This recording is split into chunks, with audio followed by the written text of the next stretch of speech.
Berita Indonesia Link, beritanya orang Indonesia. Jangan lupa subscribe ya.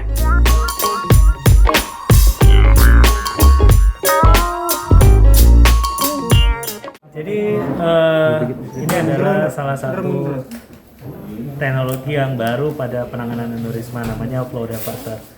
Maksudnya ini adalah sejenis stent yang nantinya bisa mencegah pembuluh darah yang tadi terjadi aneurisma itu untuk pecah. Dan dengan pemasangan stent itu aliran darah diarahkan ke arah yang normal sehingga aneurisma ini bisa lambat laun mengecil dan menjadi tidak pecah. Dok, pesannya dok ya untuk masyarakat yang belum atau yang mudah-mudahan tidak kena aneurisma seperti apa sih dok? Aneurisma itu adalah penimpisan dinding pembuluh darah, sehingga karena pembuluh darahnya menipis, lama-lama terjadi penggelembungan dan dengan sedikit tekanan yang darah yang lebih tinggi itu bisa pecah. Bahkan tidak perlu tekanan darah tinggi untuk pecah. Sehingga masyarakat perlu tahu bahwa aneurisma ini seringnya tidak bergejala, bahwa pembuluh darah kita sewaktu menipis dia tidak bergejala. Gejalanya baru timbul apabila pembuluh darah itu pecah. Jadi alangkah baiknya kalau kita melakukan check up sebelum pembuluh darah ini pecah. Kita pergi ke rumah sakit, bisa menghubungi dokter saraf atau dokter bedah saraf untuk dilakukan check up pada otak, terutama pembuluh darahnya, untuk memastikan ada nggak pembuluh darah yang menipis atau terjadi aneurisma. Kok aneurisma itu bisa dicegah masih dok? Bisa, jadi aneurisma ini salah satu faktor pemicu terjadi aneurisma yang paling sering kita temukan adalah hipertensi dan merokok. Jadi dengan kita mengontrol tekanan darah, kalau kita misalnya memiliki tekanan darah tinggi, kita kontrol dengan obat-obatan, dengan pola makan dan gaya hidup yang sehat, resiko terjadi aneurisma bisa kita tekan. Kemudian merokok, ini salah satu faktor risiko yang paling penting terjadinya aneurisma. Kalau kita bisa menurunkan atau sama sekali tidak merokok, ini jauh lebih baik. Usia yang rentan terkena aneurisma ini usia berapa tahun sih? Biasanya aneurisma ini sering terjadi pada usia antara dekade usia 30 sampai 50-an, itu paling sering. Dan saat ini yang datang ke kita itu range-nya paling banyak tuh antara usia 30 menjelang 50, range itu. Untuk biayanya sendiri dok, kalau biaya tindakannya sekitar pengalaman ya, biaya tindakan ini sangat bervariasi tergantung ukuran dan bentuk aneurisma. Saya nggak tahu, mungkin sekitar antara 150-an plus minus. Dampaknya sendiri jika aneurismanya pecah itu bagaimana sih dok? Apa? Aneurisma itu apabila pecah itu bisa mengakibatkan kecacatan, kelumpuhan, bahkan kematian. Makanya dengan risiko sebesar ini kita sebaiknya menangani aneurisma ini sebelum dia pecah. yang Mas Dallas sendiri seperti apa Mas Dallas? Sebelum dan pasca operasi apa yang dirasakan? Setelah dioperasi apa sih mas yang dirasakan gitu? Apa ya, kayak terlahir kembali cuman itu tadi saya udah jelasin, saya tidak bisa ingat apa-apa karena cuma sedikit, maksudnya yang kejadian terakhir ketika saya serangan. Jadi ya di situ istri saya waktu di rumah, jadi istri saya doang satu-satunya yang saya ingat. Yang lainnya saya totally lupa, ulang dari nol, reset. Jadi saya mengingat orang tua, teman, saudara satu persatu. Terus badan pun saya tuh seperti bayi terlahir kembali, jadi belajar jalan, menghafal lagi satu persatu arah kemana gitu. Itu hampir 2 tahun gitu. Ada pesan nggak mas buat teman-teman atau ya masyarakat umum mas supaya kita nggak bisa mengalami apa sih harus kita lakukan mas? Yang pertama tadi udah jelasin detail sama dokter Abrar, gaya hidup harus benar-benar kalau nggak mau keluarga yang besar ya jaga makanan, alkohol, merokok itu dihindari dan istirahat yang cukup sih, itu aja. Kalau ada rezekinya lebih baik kontrol rutin sebelum lebih berat biaya dan cobaannya seperti saya kemarin itu jadi lebih besar gitu. Jadi sebelumnya memang pas kejadian Mas Dallas ini dokter Abra tuh udah ngasih tahu kalau ada beberapa yang harus disiapkan sebagai keluarga ya dok ya. Salah satunya Mas Dallas ini kan pasti nanti ada short memory loss, terus emosional dia tuh pasti naik turun kayak gitu kan. Jadi memang alhamdulillah pas kejadian itu dokter Abrar tuh udah ngasih tahu, udah ancang-ancang nih keluarga tuh harus support, karena kan kadang-kadang aku aja tuh kalau ketemu Mas Dara tuh suka bawaannya suka mau nangis karena kan lagi hamil kan, tapi dokter Abrar selalu bilang kalau memang belum siap untuk ketemu dalam keadaan baik-baik aja jangan, karena mempengaruhi si pasien ya dok ya. Jadi pada saat udah selesai operasi, pokoknya udah semua tindakan, memang kejadian tuh Mas Dara terapi jalan, terapi gerak, karena kan berbulan-bulan dia tidur aja dok ya.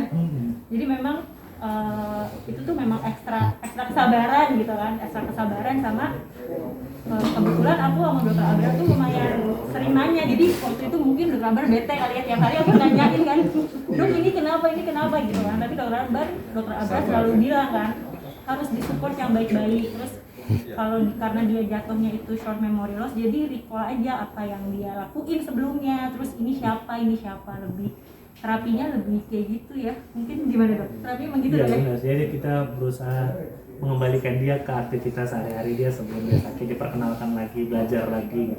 Itu tadi kayak komputer di restart, jadi mulai lagi dari awal gitu, belajar lagi, kayak bayi lagi. Tapi karena dia rajin latihannya dan fisiknya, jadi olahraga dia yang sebelumnya itu jadi modal buat dia untuk recovery jadi lebih cepat. Jadi modal fisik yang baik juga tetap penting. Harapannya nih Mbak terakhir untuk bagaimana ke depannya? Harapannya sih nggak pecah lagi dok ya. Harapannya ya pokoknya yang pasti kan memang kita harus tetap terus kontrol kan, kayak kemarin 2018 ya dok? 2018 itu akhirnya ngerikat lagi yang coilingnya Mas Daras kan. Cuma memang dari obat yang tadinya banyak, pelan-pelan tuh memang dosisnya semakin diturunkan kan sama dokter Abrar. Jadi harapannya sih aku yang pasti lebih ke Mas Darasnya, karena kan dia udah tahu tuh kemarin dia nggak ngapa-ngapain, terus dia ngerasain sendiri tuh dari berat badan yang bagus ya, atletis tiba-tiba sampai kurus banget gitu kan. Buncit sekarang. Iya. Jadi kayak harapannya lebih kayak ke diri dia tuh, untuk aku juga harus merimain dia supaya dia makannya nggak jorok, hidup sehat, terus rajin kontrol sama nggak lepas obat, lebih kayak gitu sih. Jadi harus dikontrol ketat kan? Iya di rumah sih ya, kalau di rumah, kalau di luar rumah, kalau tiba-tiba dia jajan kemana sih itu udah di luar kendali aku. Cuma memang di rumah akhirnya kita sama-sama untuk lebih menjaga makanan sih, memilih aja yang mana yang baik untuk kita. Awal kejadian gimana sih Mbak waktu kemarin Mas Dallas Mbak?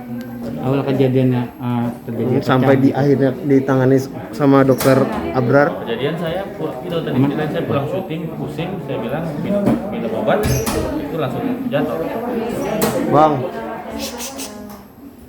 Gitu. Jadi emang pulang kerja pusing, saya pikir kan ya udah pusing sakit kepala biasa, saya minum obat tadi muntahnya muncrat. Nah itu tadi dulu udah berapa kali dijelasin sih sama dokter Abrar juga, kalau kita muncrat yang nyemprot itu sudah pasti pecah pembuluh darah. Beda dengan yang muntahnya luber itu mual gitu. Pas jatuh muntah gitu, apa sudah tidak menyadarkan diri Langsung nggak sadarin diri saya. dan lupa semua. Hah? Dan lupa semua. Nah, memori. bangun-bangun latihan jalan pakai tongkat. Istri saya yang jelasin semua satu persatu. Gitu. Apakah sekarang setelah pasca kesembuhan pola makannya dikontrol apa Mbak? Dibantu juga Mbak? Iya, kalau pasti dikontrol, karena kan dokter Abrar selalu bilang kan, kalau mau hidup, waktu itu aku ingat waktu itu dia lagi terapi, terus Mas Daras bilang sehat ya, mau lihat anaknya kan, dia kayak gitu, karena memang kondisi aku lagi hamil. Semangat ya mau lihat si kecil kan, mau ngeliat dia anak kan gitu, terus dia aktif banget, dia bilang semangat iya gitu, masih leleng gitu kan. Ya, jadi ya memang kalau dari kita pribadi sih memang sangat mengontrol makanan dan pola hidup ya. Mbak, kan prosesnya 2 tahun nih Mbak. Dok, ini kenapa bisa 2 tahun tuh lama prosesnya gitu? Enggak, jadi memang itu pecah pembuluh darah ini memang nggak mudah gitu ya. Jadi memang kondisi yang berat. Jadi bisa recovery sempurna dalam 2 tahun ini juga udah sangat baik sebenarnya. Bahkan ada yang cacat permanen gitu. Banyak juga yang cacat permanen. Makanya selain pengobatan segera pada saat pecah, pencegahan itu jauh lebih baik. Bagaimana kan kita selalu tahu bahwa mencegah itu lebih baik daripada mengobati. Tapi kondisi 2 tahun itu adalah kondisi yang sebenarnya untuk stroke itu udah cukup ideal sebenarnya, bisa balik sempurna seperti ini.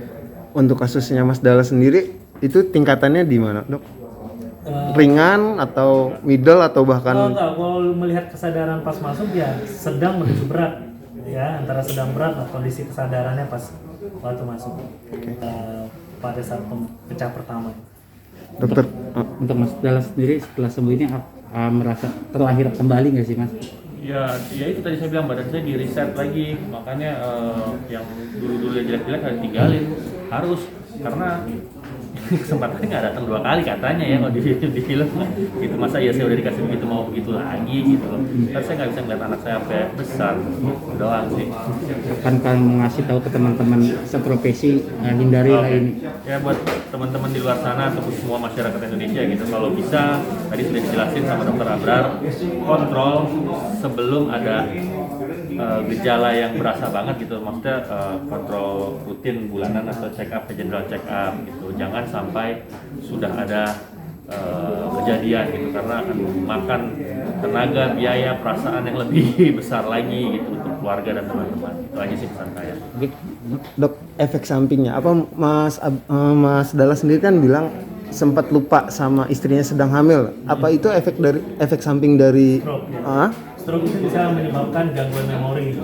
Ada yang gangguan memorinya permanen, ada yang temporer. Ya, alhamdulillah kejadiannya Mas Dahlan itu temporer. Memorinya pelan-pelan balik dalam waktu beberapa bulan kemudian yang boleh saya ingat istrinya siapa. Kemudian karena perawatannya bagus, kemudian diajak terus komunikasi dengan pasangan, sehingga balik-balik lama-lama memori itu bisa di-recall dan balik lagi. Oke, siap. Makasih dokter. Mari.